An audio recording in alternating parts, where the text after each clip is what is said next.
we're going to give you another tip today on how to lead as a husband. We like to call this recalibration. Yeah. Samuel is talking to somebody on the phone. Oh, yes. Recalibration. Yeah. Yes, exactly. Yeah. So, have you guys ever been in a situation where you and your spouse's communication is increasing in tension and you're right on the cusp of starting that fight? If you cross that line, you will pass that point of no return and then boom, full-scale warfare on either side. No good. No good at all. Yeah, that happened to us a couple weeks ago. I don't know if we fell asleep on the couch or something, but somehow we ended up going to sleep really late. It was 2 a.m. or something, and we were just about getting ready to go to sleep, and Sheng was giving me advice, and I was just getting really anxious and not taking his advice, and then Sheng was like, hey, why don't we just pray and talk about this topic again tomorrow and just go to sleep. And I think that helped a lot in terms of allowing us to keep our sanity and being able to rest before the following day. Yeah, exactly. So it's just that recalibration of taking that moment to refocus on what truly matters. Taking that moment to refocus on what truly matters, of us getting the rest so that we can cognitively function well and talk to each other as we ought to.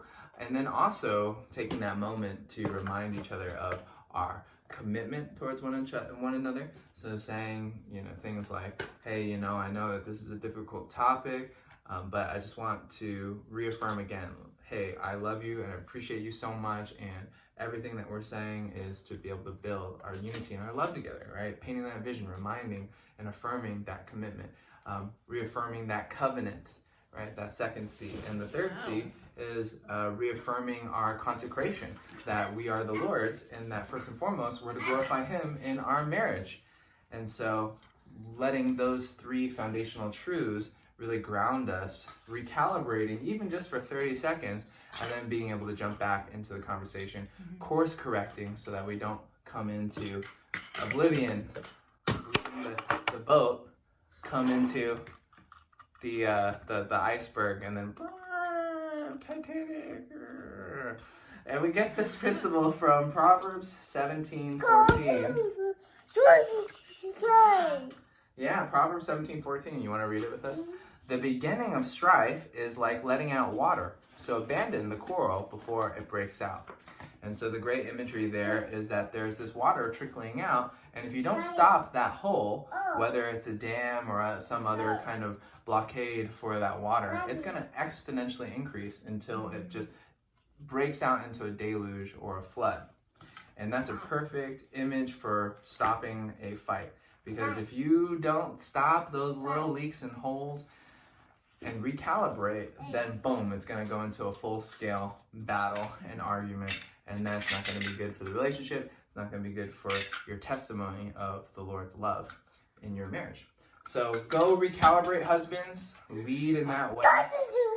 Take that 30-second breather to talk and remind you and your wife of the right course.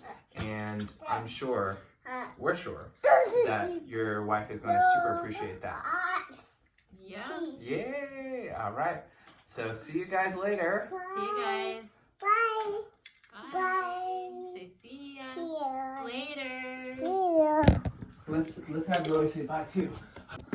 All right, Rowie, you can say bye too. Bye. Wow, Rowie, you can speak already. Bye. Fantastic. That's not Samuel at all. Hi. Okay. All right, see you guys later. Bye. Bye. What you looking at, buddy? What you looking at?